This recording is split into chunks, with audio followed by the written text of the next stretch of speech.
Good evening. Welcome to South Asia Newsline. I'm Lepakshi Khurana. Here are the top stories we are tracking for you on Monday, the 3rd of October. Indian Air Force inducts indigenously built light combat helicopter.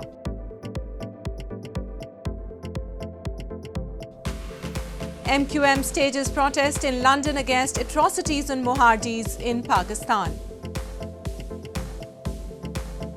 And we'll never give up on lessons, says sister of Afghan teen killed in tutoring center attack. And now for all the details. The Indian Air Force formally inducted the first made-in-India multirole light combat helicopters into its fleet at its Jodhpur base on Monday. Defence Minister Rajnath Singh said it is a result of a 2-decade-long research and development, and the induction is an important milestone in the country's journey of indigenous defence production. The Indian Air Force on Monday formally inducted the first indigenously developed multi-role light combat helicopters LCH, named Prachand meaning fierce, into its fleet at its Jodhpur base in northwestern Rajasthan state. The induction ceremony was attended by Defence Minister Rajnath Singh. The helicopters are capable of destruction of enemy air defence, performing counter-insurgency operations, combat search and rescue tasks. Of the 15 helicopters being procured from Defence Public Sector Undertaking Hindustan Aeronautics Limited, 10 are for the IAF and 5 for the Indian Army. Rajnath Singh said the Air Force had to depend on foreign origin attack helicopters for a long time, and the need for indigenous technology was much felt during the 1999 Kargil War. The Prachand is a result of 2-decade-long research and development since then, and its induction is an important milestone in India's journey of indigenous defence production, he said. पर 1999 में कारगिल युद्ध के दौरान इसकी जरूरत को गंभीरतापूर्वक अनुभव किया गया। तब से लेकर अब तक की यानी 2 दशकों की देश की रिसर्च एंड डेवलपमेंट का प्रतिफल है LCH, और इंडियन एयरफोर्स में इसका इंडक्शन हमारे डिफेंस प्रोडक्शन की राह में एक इम्पॉर्टेंट माइलस्टोन है। The Defence Minister also took a sortie in the helicopter after the induction. The LCH has a narrow fuselage because of the tandem cockpit configuration for the pilot and the co-pilot gunner, and has several stealth features, including armor protection, night attack capability, and landing gear during crash. It is also an effective asset to counter slow-moving aircraft and remotely piloted aircraft, and can be deployed in high-altitude bunker-busting operations and counter-insurgency operations. Meanwhile, the Indian Air Force said on Monday that it had scrambled fighter jets after receiving information of a bomb scare on an airline bearing Iranian registration transiting to China through Indian airspace. The Air Force said it later received information from Iran's capital Tehran to disregard the bomb scare, and the Mahan Air passenger flight continued its journey. In a statement, the Indian Air Force said the jets followed the aircraft at a safe distance, and it was offered the option to land at 2 airports. However, the pilot declared his unwillingness to divert to either of the 2 airports, the statement said. An Indian Air Force spokesman did not confirm the flight number for which fighter jets were scrambled. 9:25 पर हमें fire control room में एक सूचना मिली थी कि एक flight जो Tehran से चाइना जा रही है, इरानियन एयरवेज़ की 081, उसमें बॉम्ब स्केयर था। तो स्टैंडिंग ऑपरेटिंग प्रोसीजर में हमने असिस्टेंट डिविजनल अफसर विद फायर यूनिट्स वहाँ पे टर्न आउट कराए थे। 10:05 पर ऑल क्लियर का मैसेज हमें एयरपोर्ट सिक्योरिटी से प्राप्त हो गया, जिसके बाद गाड़ियाँ हमारी वापस आ गई। And news from Pakistan, the government hospital in Sehwan town in Pakistan's Sindh province has been overwhelmed with hundreds of people desperately seeking treatment for those suffering from malaria and other illnesses. Waterborne diseases are spreading fast in the aftermath of the worst floods in the country in decades. The emergency ward at the main government hospital in Sehwan, a small town in Sindh province in Pakistan, is overwhelmed with hundreds of people crammed into rooms and corridors, desperately seeking treatment for those suffering from malaria and other illnesses. Doctors were seen struggling to cope with the influx of patients arriving from miles around after towns and villages were submerged underwater when heavy rains fell in August and September. Most of the estimated 300 to 400 patients arriving at the clinic each morning are suffering from malaria and diarrhea. Although with winter approaching, it is feared such illnesses will become more common. Stagnant floodwaters spread over hundreds of square kilometers may take 2 to 6 months to recede in some places, and already they have led to widespread cases of skin and eye infection apart from waterborne diseases. से 400 plus malaria के आते हैं जो हम test भी करवाते हैं. Test तो कुछ की करवाते हैं, कुछ की नहीं करवा सकते क्योंकि अब टेस्ट का हम वेट करते हैं. इससे बेहतर है हमें पता है इसको तो ये सिम्टम, क्योंकि हमें सिम्टम का पता होता है कि क्या होती है. 3 सिम्टम होते हैं. को वापस तो जाने में 2 महीने लगेंगे. मकसद 10-12 फुट अभी भी पानी बुबुक के इलाके में खड़े हैं. अभी इधर जो है तमाम परेशान है, बच्चे सारे बीमार पड़े हैं. आप लोग देख रहे हैं. हमें यही कहना है, अल्लाह सही मेरी मदद करो, मैं अपने गाँव जाऊँ. Hundreds of thousands of Pakistanis who fled their homes are living in government camps set up to accommodate them or simply out in the open.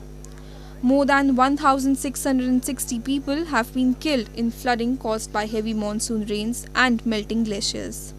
Pakistan estimates the cost of the damage at $30 billion and the government and United Nations have blamed the catastrophe on climate change. Moving on, members of the Muttahida Qaumi Movement-MQM staged a protest outside the British Prime Minister's residence in London this past weekend to demand intervention to stop atrocities against the Mohajir community in Pakistan. They also demanded removal of ban on their political activities and on speeches of MQM founder-leader Altaf Hussain in Pakistan. Members of the Muttahida Qaumi Movement-MQM staged a demonstration over the past weekend outside the British Prime Minister's residence in London to demand intervention to stop human rights violations against the Mohajirs in Pakistan. The demonstrators highlighted state atrocities against the MQM, a mainstream political party of the Mohajirs, including the recent killing of 3 MQM workers and the enforced disappearance of former Member of Parliament Nisar Panwar in Pakistan. They also demanded removal of ban against MQM founder leader Altaf Hussein's speeches in Pakistan. A delegation also handed over an SOS petition to Office of British PM Liz Truss, appealing her to use her influence to stop the rights violations. Pakistan में हुकूमतें वो इस जुल्म का हिस्सा बनी हुई हैं. अदालतें वो इंसाफ देने के बजाय वो इंसाफ मांगने वालों पर होने वाले मजालिम को उनकी आवाज सुनने के लिए तैयार नहीं है. MQM has dominated Pakistan's largest city Karachi's politics since the 1980s. When security forces cracked down on the party in the 1990s, Altaf Hussain sought asylum in the United Kingdom. Even from exile in London, Hussain has been a vocal critic of Pakistan's military and often blames it of using force to muzzle dissenting voices in the country.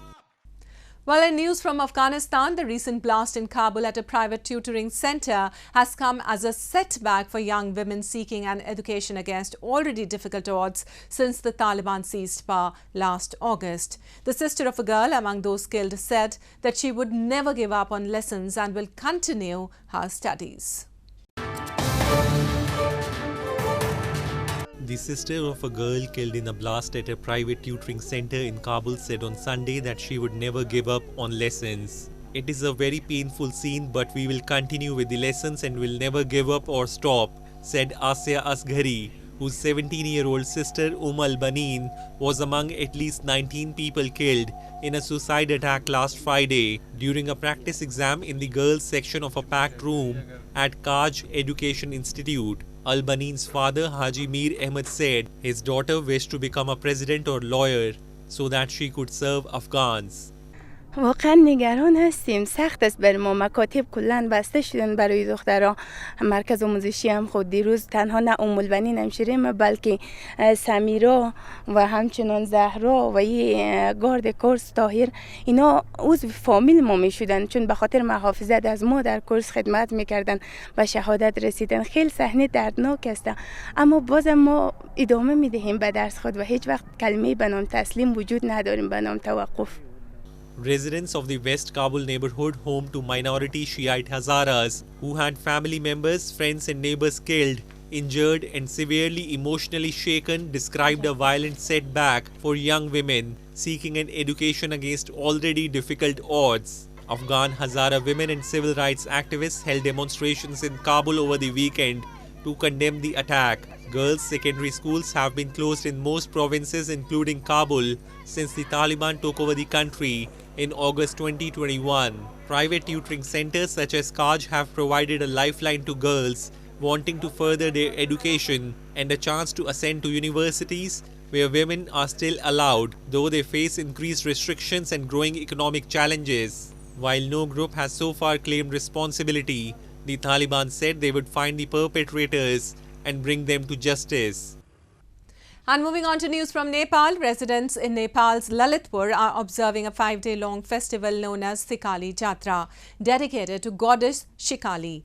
A section of the ethnic Newar community celebrates the Jatra's festival, which coincides with the Dashain festival. Locals in Khokana, a medieval Newari heritage village in Lalitpur in Nepal's Kathmandu Valley, are observing a 5-day-long festival known as Sikali Jatra, which is dedicated to goddess Shikali, also known as Ajima or Mother Goddess.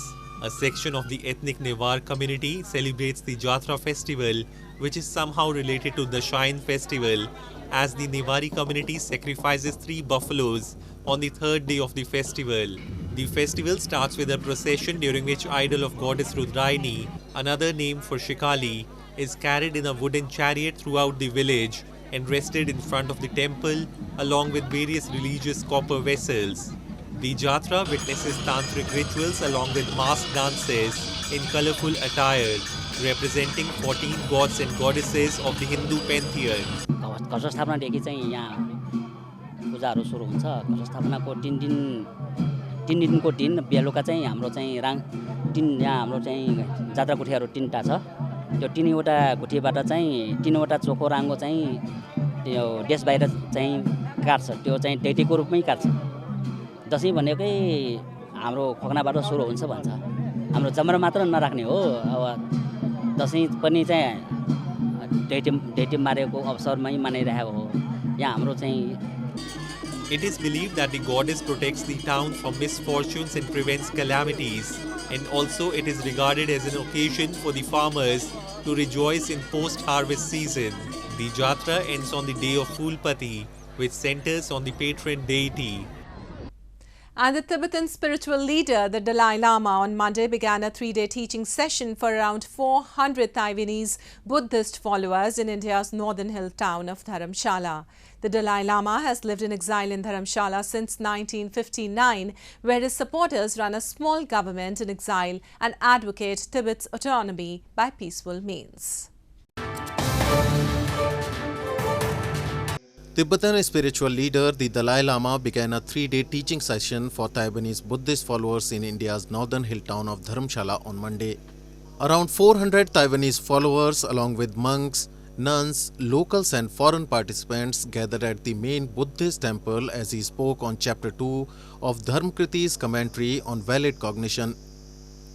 A follower from the United States said it is a blessing to hear what the Dalai Lama has to say. I am so honored to be here because I am so inspired by the Dalai Lama and all of his teachings are like amazing, so that's why I am here.